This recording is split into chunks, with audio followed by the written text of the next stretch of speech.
Bobbili Google tech సంస్థతో విశాఖలో data centre కోసం నేడు జరగనున్న ఎంఓయూ సందర్భంగా ముఖ్యమంత్రి చంద్రబాబు నాయుడికి మరియు ఐటీ శాఖ మంత్రి నారా లోకేష్ కి ధన్యవాదాలు తెలిపిన ఎమ్మెల్యే బేబీ నాయన్ విశాఖపట్నం నగరాన్ని ఒక టెక్ హబ్ గా మార్చేందుకు చేస్తూ ఎంతో మందికి ప్రత్యక్షంగా మరియు పరోక్షంగా ఉపాధి అవకాశాలు కల్పించడం చాలా గొప్ప విషయమని, హైదరాబాద్ నగరాన్ని ప్రపంచ పటంలో నిలిపిన శిల్పి నారా చంద్రబాబు నాయుడు అని, అలాంటి మహానుభావుడు ఈ రోజు విశాఖపట్నాన్ని మన రాష్ట్రానికి ఐటీ హబ్ గా నిర్మించి ఎంతో మందికి ఉపాధి అవకాశం కల్పిస్తున్నారని కొనియాడారు. అదేవిధంగా రెండో విషయం, నిన్న రాష్ట్ర వ్యాప్తంగా కల్తీ మద్యం మీద వైఎస్ఆర్ కాంగ్రెస్ పార్టీ శ్రేణులు రాష్ట్ర వ్యాప్తంగా నిరసనలు తెలియజేసి చాలా హాస్యాస్పదంగా ఉంది. ఎందుకంటే గత 5 సంవత్సరాల్లో కల్తీ మద్యం తయారు చేసి అడ్డగోలుగా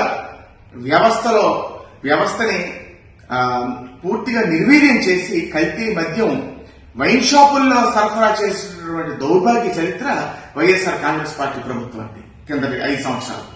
కొన్ని వేలాది కుటుంబాలు మీ కల్తీ మద్యం తాగి చనిపోయినటువంటి పరిస్థితి, ఇంటి పెద్ద దిక్కును కోల్పోయినటువంటి పరిస్థితి.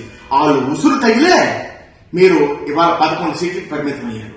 మీరు కల్తీ మద్యం మీద మరి ధర్నాలు చేయడం, రాస్తారోకోలు చేయడం, నిరసన తెలపడం అంటే దెయ్యాలు వేదాలు వర్ణించినట్లుగా ఉన్నాయి.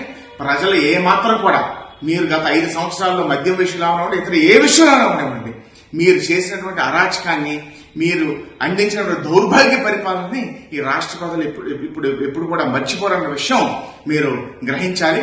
ఒక్కసారి మీరు గతాన్ని గుర్తు చేసుకొని వైన్ షాపుల్లోని బిల్లులు లేకుండా మీరు సప్లై చేసినటువంటి అతి దారుణాతి దారుణమైనటువంటి మద్యం వల్ల ఎన్ని వేలాది కుటుంబాలు నిరాశలయ్యాయో, ఎన్ని వేలాది మంది ప్రజలు ఆరోగ్యాలు పోయాయో ఒక్కసారి మీరు గుండెల మీద చేసుకొని మీరు మరొకసారి ఆలోచించాలని మీకు తెలియచేసుకుంటూ ఈ అవకాశం ద్వారా మరి రాష్ట్ర ప్రజలకి, నియోజకవర్గ ప్రజలకి నా యొక్క మెసేజ్ తెలియజేసుకుంటూ సెలవు తీసుకుంటాను.